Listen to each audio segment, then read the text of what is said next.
One of the projects we've been working on this year is a campaign for the Family Law Company, and it's a concept based around the idea of bravery. So together, working with Kerry, who led the campaign on the Family Law Company side, we needed to put together some content that basically captured really authentic, kind of heartfelt interviews around the idea of bravery.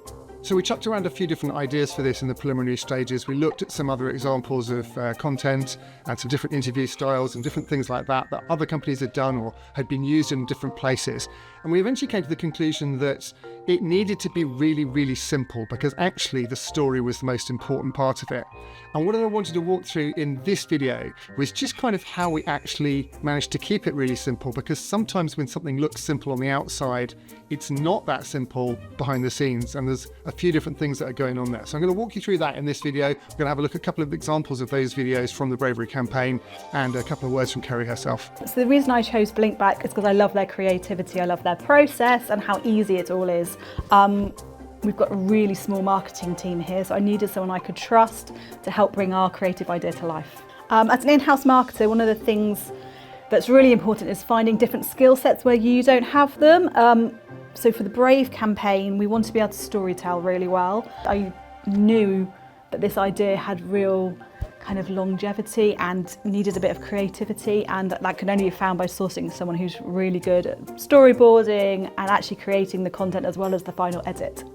So I'm going to break this down into kind of two sections, the aesthetics and then the story. And the story again can be broken down into smaller chunks of what we wanted to say, but also how we extracted the story. Let's focus in on the story side now, and then we'll come back to the aesthetics in a little bit and show how we used those aesthetics to reflect the content of the story. Our target length for each of these videos was around about 2 minutes. We wanted them to be watchable, digestible, suitable for social media, but we also wanted them to be long enough so that we could have a little bit of depth and some context in there without having to rush through everything too quickly.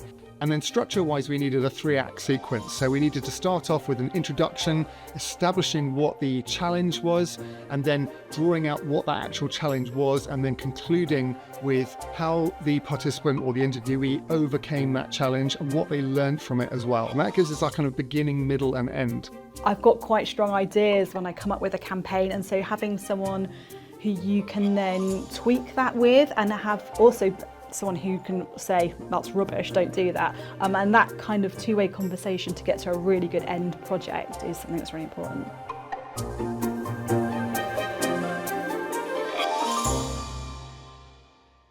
Now, one of the things you've got to be super mindful of when you're doing interviews in this kind of area are that some of the subject matters are really sensitive and quite personal. So you really have to allow the subject some space to talk. So sometimes they're talking at length about something, and actually you don't want it to be long, you want it to be quite short. You can't interrupt them, you can't let them, you can't be kind of stopping them and telling them like, you know, that's no good, you've got to do it this way, you've got to do it that way, because actually some of these stories are quite hard to tell. So in some of those situations, we allowed them to actually tell the story in its completion. And then we went back and just revisited small moments so that you can draw out or take out kind of scenes. And what I'm kind of doing in my head when we're doing that, which is a skill that I guess you build over time, is editing in my head. So whilst we're doing the interview, I'm literally selecting the bits that I know I can use and banking them up here somewhere. And then I know in advance if we've missed bits or if bits need to be emphasized in a different way, or if things need to be reduced down, because that's also important.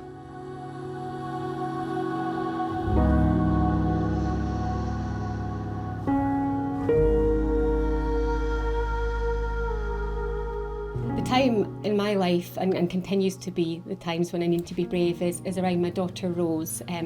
Rose was born with heart problems, and sadly she died while she was waiting for a heart transplant when she was just 2.5. So I had to be brave throughout her life, and even braver once we lost her, because I was in a situation that no parent wants to be in. I had a life I didn't want without my child, but I had to find a way to carry on. The other thing we made sure of was that the environment wasn't overwhelming. So we kept it to a single camera person, and Kerry, who was there as well. So there's 3 people really in the room, or possibly 4 at any one time.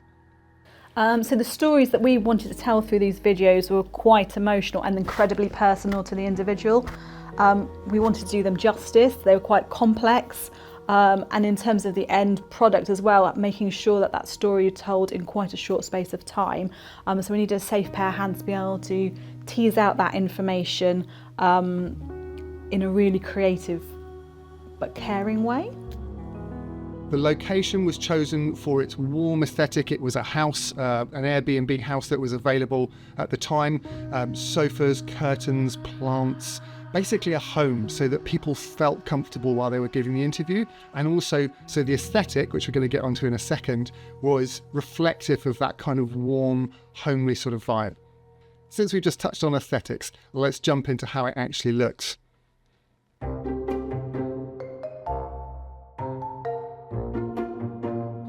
This whole project was shot on one camera in 4K with really just two depths of shot. You have a wide shot and then a cut to a close-up. We used really shallow depth of field so we could get that nice cinematic feel. We wanted to throw the background out of focus so that it wasn't distracting and so that we're really focused visually on the subject.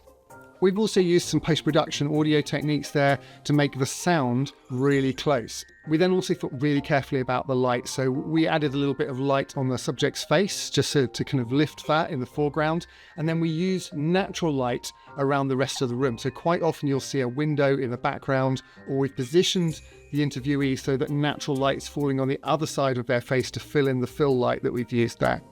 And then finally in the edit, we used some color profiling to just richen the color. So we pushed the contrast a little bit just to brighten up the brights and darken down the blacks. But then we use a really soft color profile, which just makes it feel a little bit more cinematic and a little bit more, it gets it away from that kind of camera look, the kind of straight out of camera look that a lot of cameras are set up to use. And then the final thing, which actually a lot of people commented on when we watched some of these films in a cinema at the launch, was the use of music. I'm really particular about music because music can absolutely ruin a production if you pick the wrong piece of music. And we needed about 6 or 7 bits of music here because we had about 6 or 7 different videos.